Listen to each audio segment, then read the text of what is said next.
Ah, hello mga idol. Kumusta po kayong lahat? Ah, Nandito na naman ako sa spot na yung nakahuli ako ng dalawang eel. Kaya igat. Pero konti yun. Dito sa amin kasi, pag igat yung malalaki. Pag konti lang, yung maliliit, iwat. Dito sa amin yun, tawag doon. Pero sa iba, eel. Diba? English lang naman yata yung eel eh. Doon pa ako nakahuli noon. Yun, at saka doon. Ngayon, mga lods, dito ako sa kabila. Kasi marami kami.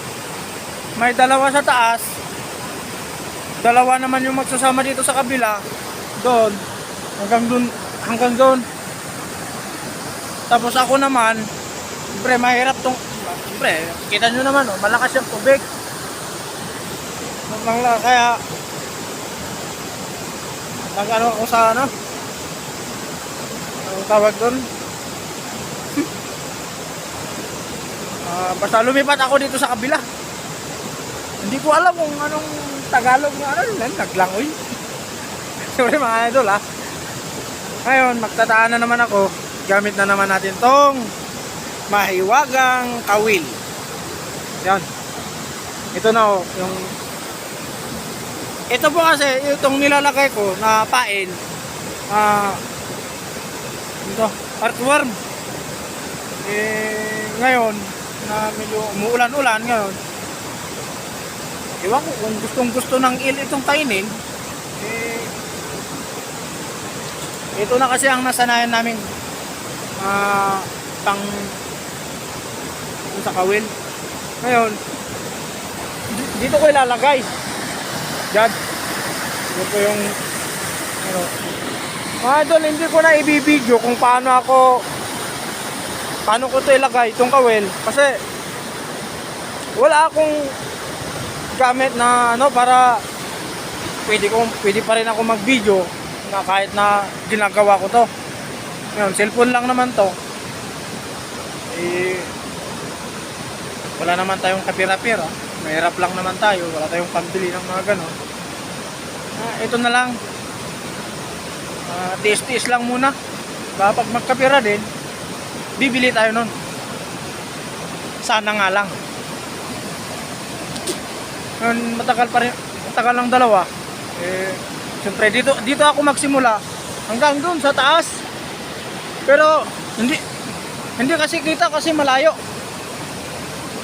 Para hindi ako gabihin. Ewan ko, yung dalawang kasama ko kasi magtataan na sila pababa ito. Tapos pagkatapos nila uuwi na. Kaya ako, ang gusto ko diretso ako sa spot kung saan ako magsisimula hanggang sa taas para pag naubos na to, uwian na. Kaysa naman yung magpunta ka rito tapos babalik ka rin din naman. Mas maganda lang punta na lang dito, pauwi na. Ngayon sana may mahuli bukas. Kahit hindi ako makahuli, kung makahuli yung mga kasama ko, ayos lang. Kasi kami lang din naman ang mag-uulam nun kung may mahuli. Hindi po namin kasi binibinta, inuulam din lang namin. Kung malaki-laki, siguro baka pwede rin naman magbinta. Yun lang mga lods, ewan ko lang kung ilang oras ako magtataan ng kawil. Medyo marami-rami din. Nung nagtaan ako ng isang araw sa unang video ko,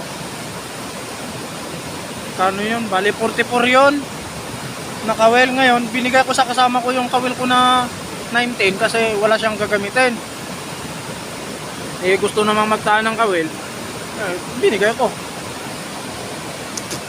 para malay mo kung siya ang makahuli. Okay, ayos na yun. Ayun, sana sa mga viewers ko, subscribe na lang po para may updated kayo sa gagawin kong video. Ito post ko. Ayun, Ito nga pala. Baka nagtataka kayo kung bakit ako may nginunguya. Karamihan kasi dito sa amin ang mga igurot. Iwan ko. Yung iba kasi hindi naman sila nagngangal-ngal. Ganon. Nagngunguya. Gumunguya ng buwa. Ito po, hindi po namin dinudura rin naman. Sorry po sa may kumakain dyan. Yun. Sana po bukas may mahuli tayo. At yun lang po mga idol. Salamat po at salamat sa inyong mga panonood. At paki-like na lang po and subscribe to my channel. Thank you po.